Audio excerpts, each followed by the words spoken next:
जय हिंद प्यारे बच्चों।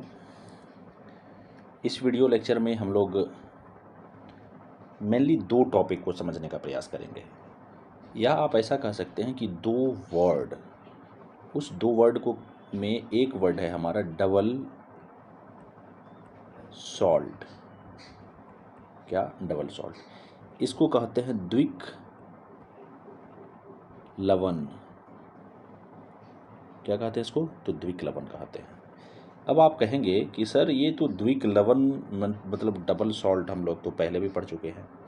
प्यारे बच्चों, पढ़ चुके हैं, लेकिन मुझे लगा कि फिर से एक बार बताना चाहिए और मैं प्रयास करूंगा कि इस द्विक लवक को, ये जो डबल सॉल्ट है, इसको हम लोग बेहतर ढंग से समझें। और दूसरा प्यारे बच्चों, हम लोग जो इस लेक्चर में समझेंगे कि हमारा जो ये कॉम्प्लेक्स कंपाउंड है, क्या? कॉम्प्लेक्स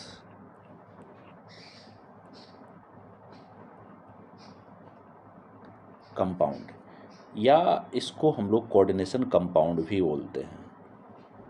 कोऑर्डिनेशन कंपाउंड भी बोलते हैं। प्यारे बच्चों, ध्यान से देखना है। कॉम्प्लेक्स कंपाउंड बोलते हैं, या तो इसको कॉम्प्लेक्स कंपाउंड भी बोलते हैं, कोऑर्डिनेशन कंपाउंड। हिंदी में अगर आप हैं तो इसको जटिल यौगिक बोला जाता है। क्या? जटिल यौगिक आप इसको बोल सकते हैं। क्या? जटिल यौगिक, या इसको आप उप सहसंयोजक यौगिक भी बोलते हैं। क्या बोलते हैं? उप सहसंयोजक यौगिक। प्यारे बच्चों, मेनली हम लोग यही दो टॉपिक को समझने का प्रयास करेंगे इस वीडियो लेक्चर में। तो चलिए, सबसे पहले हम लोग जो हमारा द्विक लवक है, द्विक लवण मीन्स डबल सॉल्ट, उसको देखते हैं। टॉपिक लिख देते हैं यहाँ पर। सबसे पहले हम लोगों को समझना है डबल सॉल्ट। डबल सॉल्ट, इसको हम लोग हिंदी में कहते हैं द्विक लवक। प्यारे बच्चों, मैं एक छोटा सा एग्जाम्पल देता हूँ। इस एग्जाम्पल से फिर रिलेट करके मैं आपको बताता हूँ कि ये डबल सॉल्ट क्या होता है। प्यारे बच्चों, आपने देखा होगा कि इस समाज में एक आदमी, मतलब बहुत सारे ऐसे आदमी होते हैं जिसका मैं एग्जाम्पल अभी ले रहा हूँ। उनको अगर आप सिंपल में ऐसे देखेंगे ना, तो आपको लगेगा कि वाह, बहुत ही अच्छा आदमी है। लेकिन जैसे ही प्यारे बच्चों उसके स्वार्थ की बात आएगी, तो उसके अंदर में जो गुण छिपा हुआ है वो निकल करके आएगा। हालांकि आप उसको दुर्गुण कह सकते हैं। कब? जब उसके स्वार्थ की बात आएगी। लेकिन ऐसे जब आप देखेंगे उससे बिना किसी स्वार्थ का, जब आप उससे बात करेंगे, उससे आपको कोई फायदा, मतलब उनको आपसे कोई फ़ायदा नहीं है, तो फिर आपको लगेगा कि ये आदमी इससे बेहतर आदमी नहीं हो सकता है। ठीक है। लेकिन जैसे ही उसके स्वार्थ पूर्ति की बात आएगी प्यारे बच्चों, तो फिर वो अपने अंदर का, मतलब जिन जिन गुणों से उनका निर्माण हुआ है, बचपन से ही उनके अंदर में जो गुण डाले गए हैं वो प्रकट होना स्टार्ट हो जाएंगे। वही होता है प्यारे बच्चों ये डबल सॉल्ट। मतलब ये डबल सॉल्ट को जब आप सॉल्यूशन में डालेंगे ना, तो फिर इनके जो अवयवी बोल सकते हैं आप, इनके कंस्टिट्यूएंट पार्टिकल्स या कंस्टिट्यूएंट आयन भी बोल सकते हैं, या इनके अवयवी आयन। क्या? देखिए, दो तरीके की चीज़ें हैं। एक अवयवी आयन, इसी को बोलते हैं कंस्टिट्यूएंट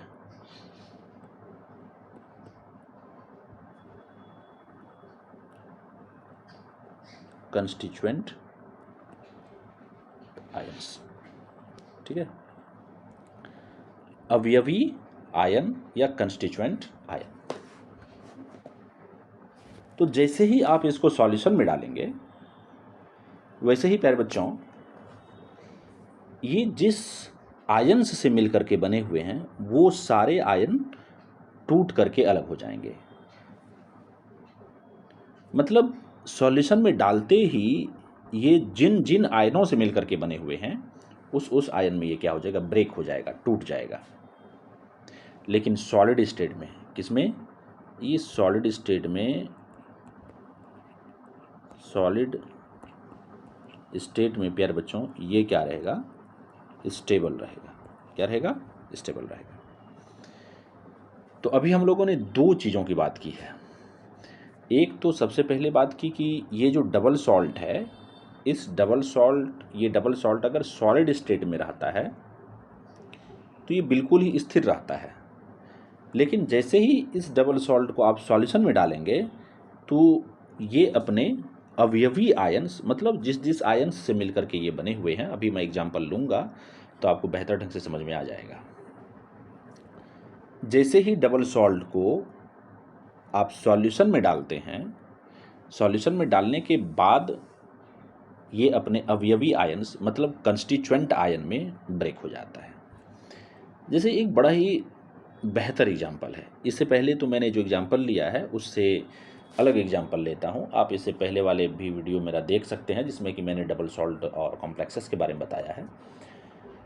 तो प्यारे बच्चों यहाँ पर मैं एग्जाम्पल लूँगा कार्नेलाइट की। किसकी, तो कार्नेलाइट की एग्जाम्पल लेता हूँ।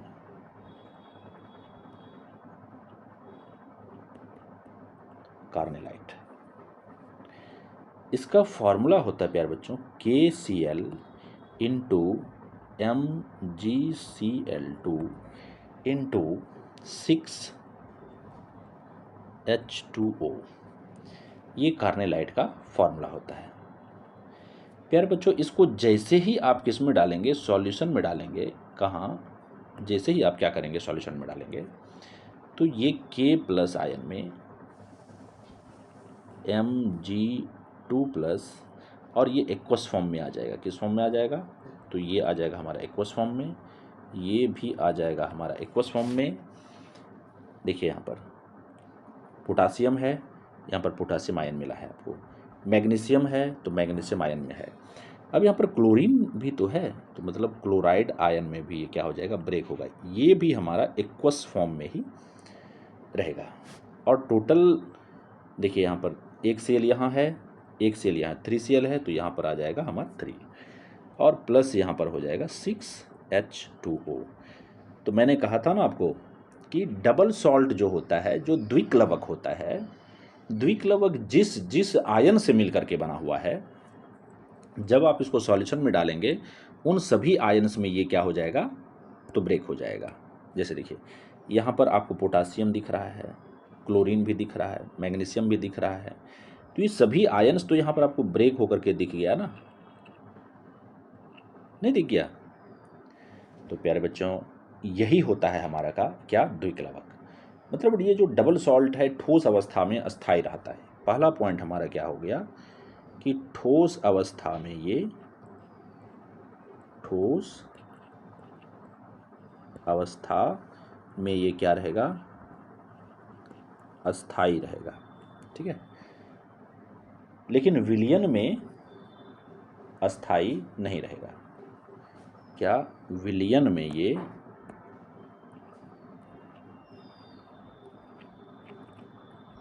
विलयन में क्या रहेगा, तो ये अस्थायी रहेगा। विलयन में क्या रहेगा, तो अस्थायी रहेगा। और प्यारे बच्चों इन्हें लैटिस कंपाउंड भी कहा जाता है। मतलब ये जो है हमारा द्विक्लवक डबल सॉल्ट, इसको हम लोग लैटिस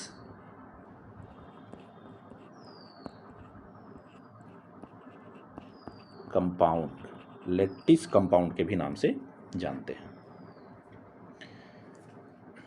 अब नेक्स्ट चीज़ है प्यारे बच्चों, हम लोग जो ये चैप्टर पढ़ रहे हैं, इस चैप्टर का नाम ही है कोऑर्डिनेशन कंपाउंड। तो सबसे पहले अब जान लेते हैं कि कोऑर्डिनेशन कंपाउंड क्या होता है। देखिए होता है क्या, ये कोऑर्डिनेशन कंपाउंड एक ऐसा कंपाउंड है, देखिए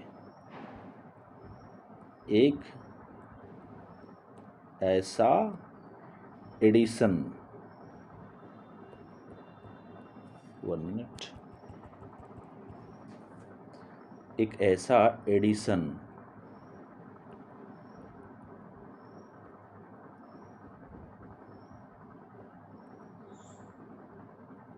कंपाउंड है, एक ऐसा एडिशन कंपाउंड है जिनके सेंट्रल मेटल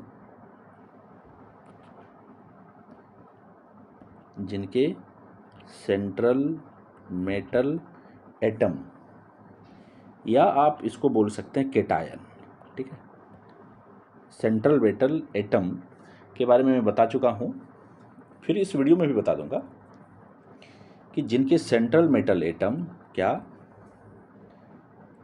जिनके सेंट्रल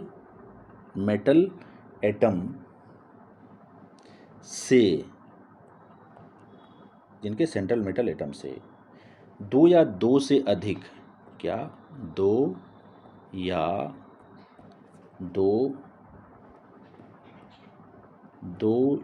दो से अधिक अणु, दो या दो से अधिक अणु या ऋणायन, तो ऋणायन जुड़े होते हैं, है ना, ऋणायन जुड़े रहते हैं।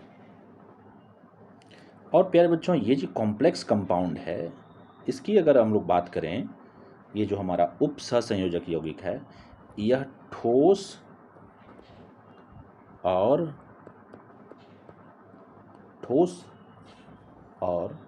सॉल्यूशन दोनों में ही अस्थायी रहता है। ये दोनों में ही अस्थायी रहता है, मतलब ये दोनों ही कंडीशन में क्या रहेगा, अस्थायी रहेगा। एग्जाम्पल में जैसे अगर मैं लूँ, जैसे ये K4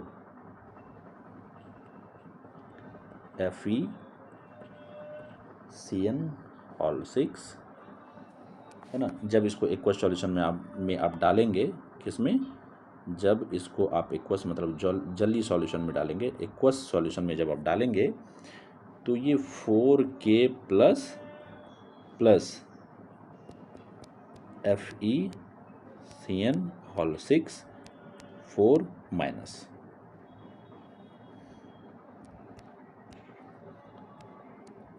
माइनस, इसमें ब्रेक होगा। तो ये हमारा कॉम्प्लेक्स एनायन हो गया। ये हमारा क्या है, तो ये है हमारा कॉम्प्लेक्स एनायन।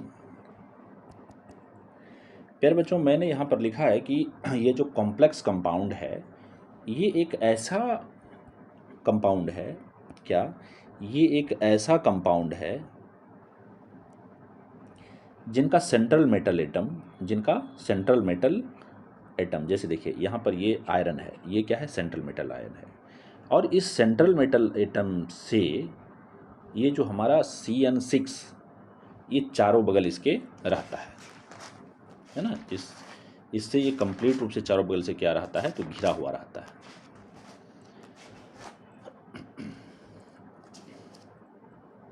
जैसे मैं और एक एग्जांपल अगर ले लूँ, जैसे CO,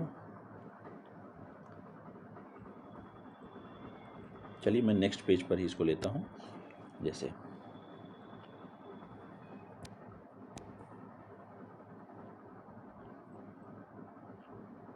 CO NH3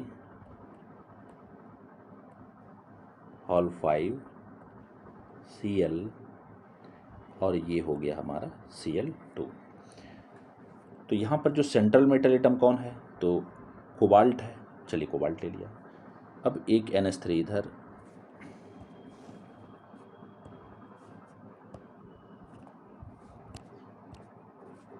एक NH3 इस साइड में, एक NH3 इस साइड में, एक NH3 इस साइड में, एक NH3 इस साइड में, एक NH3 इस साइड में, यहाँ पर, तो टोटल 6 NH3 हो गया। यहाँ पर देखिए, ये NH3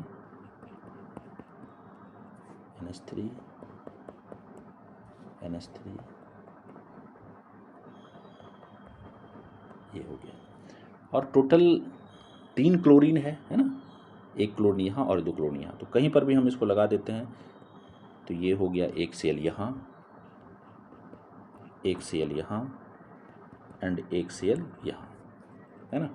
तो देख रहे हैं यहाँ पर मैंने कहा था कि जो सेंट्रल मेटल एटम है वो 2 या 2 से अधिक अणु से मीन्स मॉलिक्यूल से वो क्या रहेगा, तो कोऑर्डिनेटेड रहेगा, मतलब बॉन्डेड रहेगा। तो वही चीज़ तो यहाँ पर ये दिखाया गया है ना। तो इसी को हम लोग कॉम्प्लेक्स कंपाउंड कहते हैं। अब देखिए प्यारे बच्चों कि कॉम्प्लेक्स कंपाउंड जो होता है इसको थोड़ा और इलिब्रेट करेंगे तो देखिए कॉम्प्लेक्स कंपाउंड में क्या हो सकता है, एक सिंपल केटायन हो सकता है। देखिए क्या हो सकता है आपके पास में, अगर मैं फर्स्ट की बात करूं तो एक सिंपल केटायन हो सकता है और प्लस एक कॉम्प्लेक्स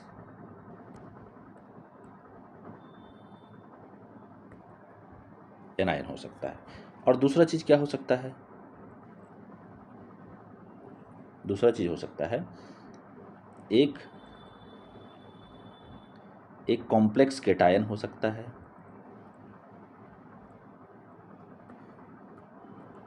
एक कॉम्प्लेक्स केटायन हो सकता है और एक सिंपल एनायन हो सकता है।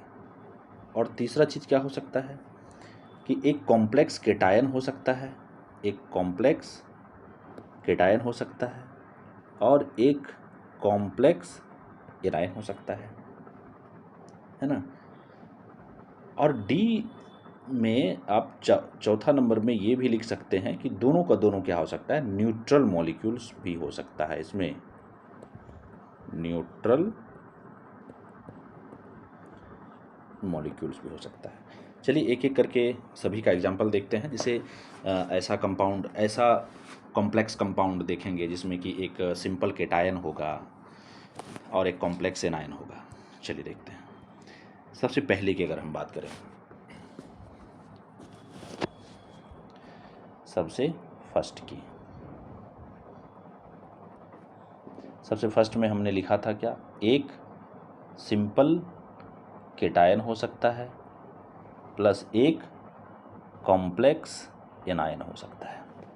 जैसे हम लें K4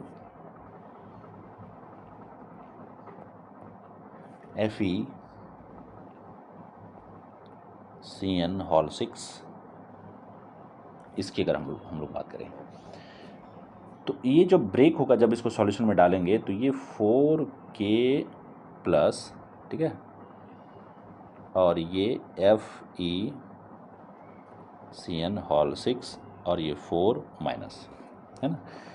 तो देखिए इसमें क्या है कि ये सिंपल केटायन हो गया, ये जो 4K प्लस है ये सिंपल केटायन हो गया, और ये जो है हमारा ये सिंपल एनायन हो गया, है ना।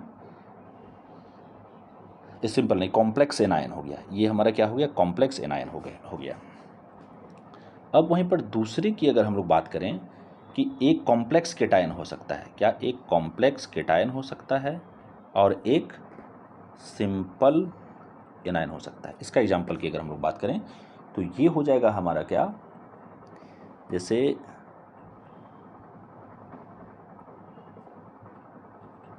CuNH3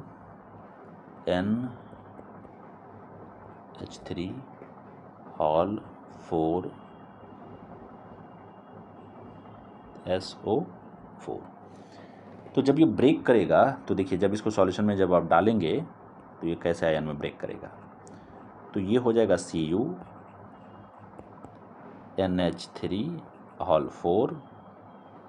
और यहाँ पर हो जाएगा 2+ एंड ये हो जाएगा SO4 2 माइनस, है ना। तो ये हो गया। और एक और एग्जांपल देखते हैं हम लोग। जैसे हम लोगों ने देखा था क्या कि मैंने कहा था कि एक कॉम्प्लेक्स एनायन भी हो सकता है, उसमें एक कॉम्प्लेक्स क्या, एक कॉम्प्लेक्स केटायन प्लस एक कॉम्प्लेक्स एनायन, ये हो सकता है। चलिए इस पे हम लोग देख लेते हैं। जैसे CO अगर हम देखें यहाँ पर ये CONH3 हॉल 6 एंड ये CR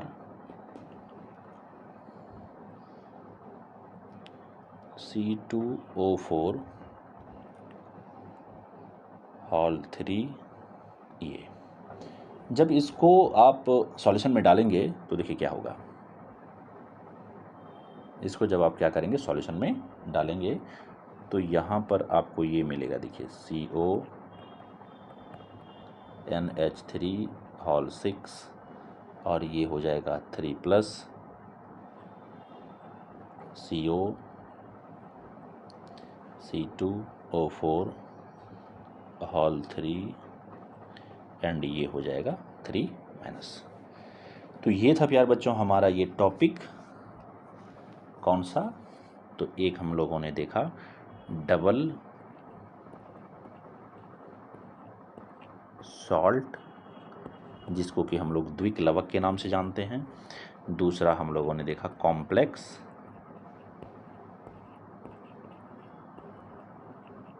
कंपाउंड, है ना, जिसको कि हम लोग उपसहसंयोजक यौगिक के रूप में जानते हैं।